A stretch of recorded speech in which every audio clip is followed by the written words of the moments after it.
Hello friend, GS concept point में आपका स्वागत है। आज हम लोग वायु दाब की पेटियों का अध्ययन करेंगे। वायु दाब की पेटियां वह क्षेत्र होता है अर्थात धरातल के विभिन्न क्षेत्रों पर या विभिन्न भागों में वायु दाब की एक विशेष मेखला या विशेष क्षेत्र कहें या एक पेटियां पाई जाती है, जिसका हम लोग विस्तृत रूप में अध्ययन वायु दाब पेटियों के माध्यम से करते हैं।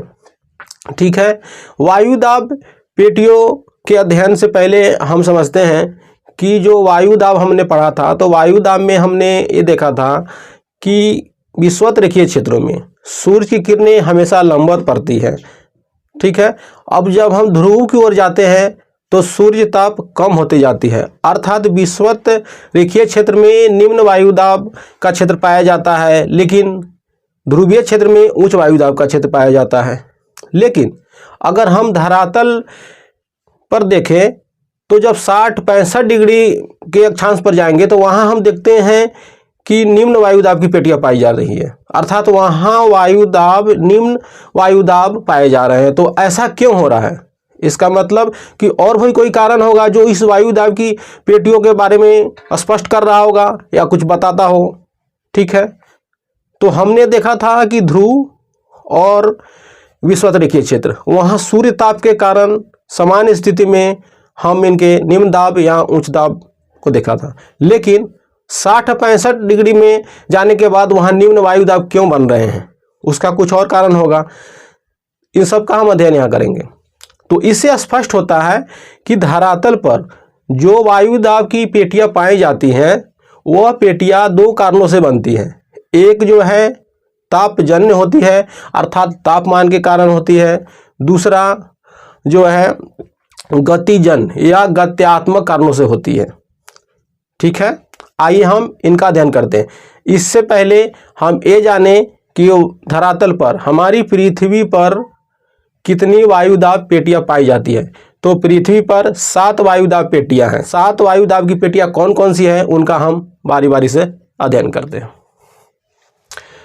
यहाँ हम देखते हैं, हम पहले देखते हैं विषुवत रेखा, और विषुवत रेखीय क्षेत्र से हम ध्रुव की ओर बढ़ेंगे, उत्तरी गोलार्ध में भी और दक्षिणी गोलार्ध में भी बढ़ेंगे, हम दोनों साइड में बढ़ेंगे। तो विषुवत रेखीय क्षेत्र में हम यह देखते हैं कि एक 0 से 5 डिग्री की एक पेटी है, एक 30 से 35 डिग्री की एक पेटी है, 60 से 65 डिग्री और एक ध्रुवीय क्षेत्र में पेटी है। यह कंडीशन उत्तरी गोलार्ध में भी है और यह दक्षिणी गोलार्ध में भी है।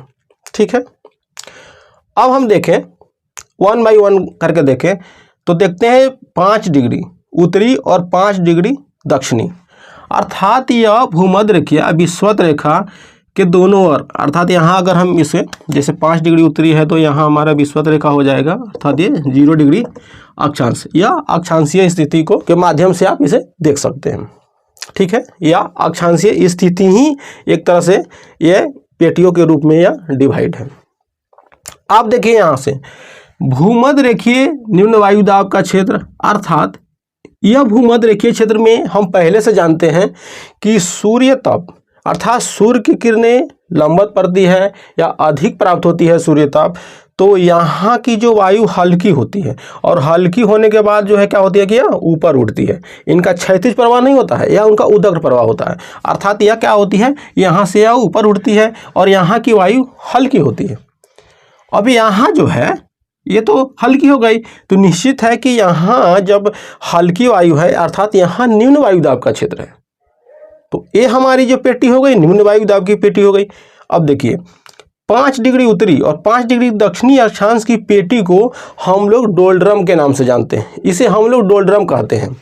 एग्जाम में पूछा जाता है कि डोलड्रम की स्थिति कहाँ होती है या डोलड्रम की अक्षांशीय स्थिति क्या है या डोलड्रम क्या है। तो विषुवत रेखा के दोनों ओर 5 डिग्री उत्तरी अक्षांश और 5 डिग्री दक्षिणी अक्षांश की जो वायु दाब की पेटी या स्थितियाँ हैं इसे हम डोलड्रम कहते हैं। डोलड्रम एक शांत क्षेत्र होता है, अर्थात यहाँ आप जानते हैं कि सूर्य की किरणें जब लंबवत पड़ती है तो यहाँ जो है वायु का प्रवाह लगातार होता है यहाँ, तो यहाँ एक शांत क्षेत्र बन जाता है, अर्थात यहाँ ये शांत क्षेत्र होता है और जिसे यहाँ निम्न वायु दाब के रूप में आप इसे समझ सकते हैं। तो ये हो गया हमारा डोलड्रम। अब हम डोलड्रम से उत्तर की ओर या दक्षिण की ओर बढ़ेंगे तो हम यहाँ देखते हैं कि एक उपोष्ण उच्च वायु दाब की पेटी पाई जाती है, दूसरा उपोष्ण उच्च वायु दाब की पेटी पाई जाती है, अर्थात यहाँ हाई प्रेशर होता है या उच्च वायु दाब की पेटी होती है। और यह जो अक्षांशीय स्थिति में होती है 30 डिग्री से 35 डिग्री, या उत्तरी अक्षांश में भी होगी और या दक्षिणी में, अर्थात या उत्तरी गोलार्ध में भी होगी और या दक्षिणी गोलार्ध में। 30 से 35 डिग्री की जो इस अक्षांशीय स्थिति है या इस वायु दाब की जो पेटी है, इसे हम लोग अश्व अक्षांश के नाम से जानते हैं, जिसकी चर्चा वहाँ भी करते हैं। लेकिन फिलहाल पहले यह देखिए कि यहाँ उच्च वायु दाब की पेटी का निर्माण किस प्रकार हो रहा है। तो यहाँ हम देखते हैं कि जो भूमध्य रेखीय निम्न वायु दाब क्षेत्र है, यहाँ जब वायु का निम्न वायु दाब क्षेत्र है तो यहाँ क्या होता है कि वायु का प्रवाह उदग्र होता रहता है। तो यह जब वायु यहाँ से ऊपर उठती है तो उठने के बाद क्या होती है कि यह उपोष्ण क्षेत्रों में यह वायु हस्तांतरित अर्थात तो वहाँ गिरती है, यह दोनों साइड में, जैसे यह हो गया, यह वायु यहाँ उठेगी और उठने के बाद यह दोनों तरफ इसका प्रवाह होगा, अर्थात यह नीचे उतरेगी। होता क्या है कि हम जानते हैं कि पृथ्वी हमारी जो है गतिशील है, अर्थात वो पश्चिम से पूर्व दिशा में वो चलती है। तो इसके कारण क्या होता है कि यहाँ की उठी हुई वायु जो है भूमध्य रेखा पर ही न गिरकर यह दोनों जो है उपोष्ण क्षेत्रों में गिर जाती है, जिसके कारण जब यहाँ ये पहुँचती है तो यहाँ भी आप जानते हैं कि जो 30 डिग्री उत्तरी और दक्षिणी वाले क्षेत्र है, यहाँ लगभग जो है सूर्य ताप की मात्रा प्राप्त होती है। तो इससे ऐसे भी यहाँ पर गर्म क्षेत्र रहता है, तो यहाँ वायु निम्न सामान्य स्थिति में होती है। लेकिन यहाँ क्या होता है कि जब यहाँ की वायु उठती है और यहाँ इन क्षेत्रों में पहुँचती है तो वहाँ के क्षेत्र में वायु दाब को बढ़ा देती है, जिसके कारण क्या होता है कि यहाँ उच्च वायु दाब क्षेत्र का निर्माण होता है, जिसे हम लोग उपोष्ण उच्च वायु दाब क्षेत्र कहते हैं या उपोष्ण उच्च वायु दाब की पेटी कहते हैं। हो गया हमारा उपोष्ण उच्च वायु दाब पेटी उत्तरी गोलार्ध में और दक्षिणी गोलार्ध में। इसको हम देखते हैं अश्व अक्षांश से संबंधित एक घटना है। मध्यकाल में व्यापारी वर्ग जब समुद्र के रास्ते से व्यापार करते थे तो इनसे एक घटना जुड़ी हुई है कि एक बार वो घोड़ों का व्यापार करते थे, तो अपने नाव पर घोड़ों को लेकर गए थे। तो जब इस अक्षांशीय स्थिति में पहुँचे 30 डिग्री की अक्षांशीय स्थिति में, तो यहाँ क्या हुआ कि यहाँ तो ऑलरेडी उच्च वायु दाब क्षेत्र है और वो जिस नाव में आ रहे थे वहाँ पर घोड़ों की संख्या उस नाव पर लदे हुए थे, अधिक थी। तो अब उनको जो है अब मजबूरी यहाँ स्थिति नाव डूबने की स्थिति में आया, तो वहाँ हल्का करने के लिए उन्होंने मजबूरी में उनको घोड़ों को बाहर फेंकना पड़ा, अर्थात सागर में उन्हें फेंकना पड़ा, क्योंकि आप जानते हैं कि ये पहले से उच्च वायु दाब है। अगर यहाँ पर और भार बढ़ेगा तो ऑलरेडी दाब बढ़ जाएगा, जिसके कारण कि इनकी नाव डूबने की स्थिति में आ गई थी। तो उससे घटना से इस अक्षांश का नाम जो है अश्व अक्षांश पड़ा, ठीक है।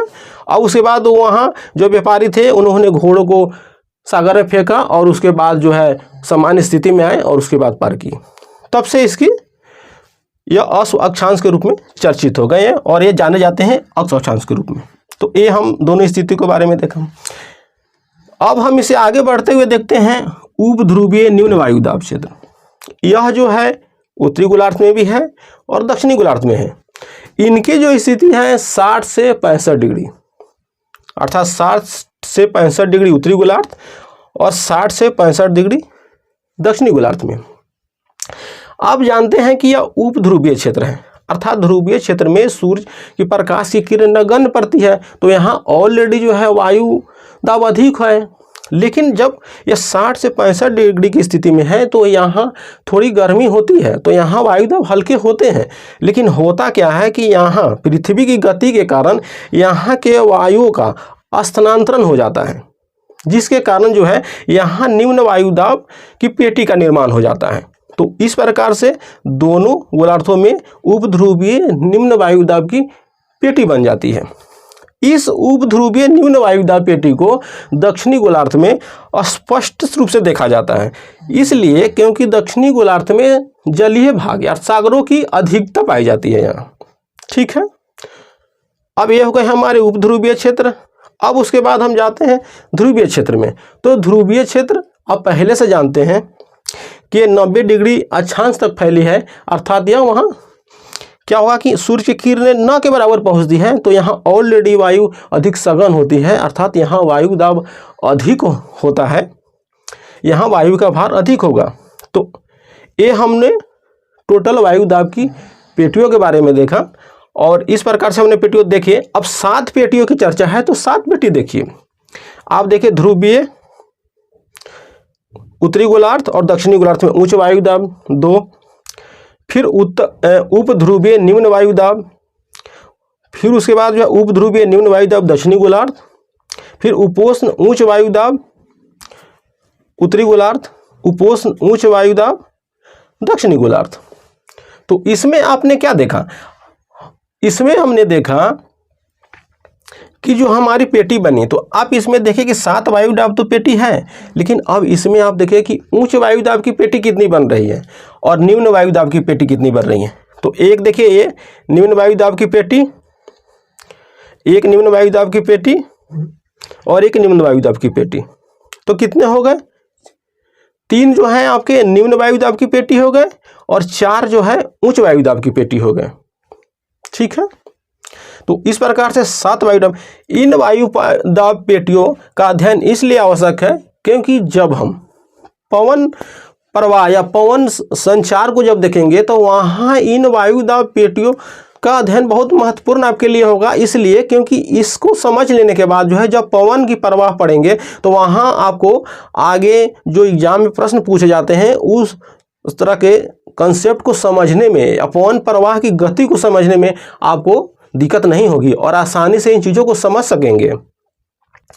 तो इस प्रकार से हम लोगों ने वायु दाब की 7 पेटियों को देखा, उसमें हमने उच्च वायु दाब पेटी को देखा और निम्न वायु दाब की पेटियों को देखा, कितने उच्च वायु दाब की पेटी है, कितने निम्न वायु दाब की पेटी है और किस प्रकार से इनका जो है निर्माण होता है और किस प्रकार ये पेटियाँ बनी हैं।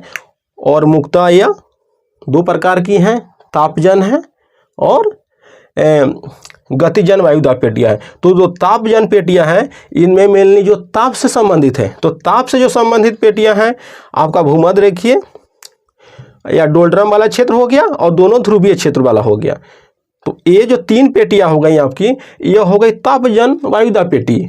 और जो उप ध्रुवीय निम्न वायु दाब, उपोष्ण उच्च वायु दाब, दोनों गोलार्धों मिलाकर जो 4 हो गए, ये हो गए गतिजन वायु दाब पेटियाँ। ठीक है दोस्तों, तो इस प्रकार से वायु दाब पेटियों को देखा हम लोगों ने। आगे हम लोग फिर मिलते हैं अगले वीडियो के साथ, तब तक धन्यवाद।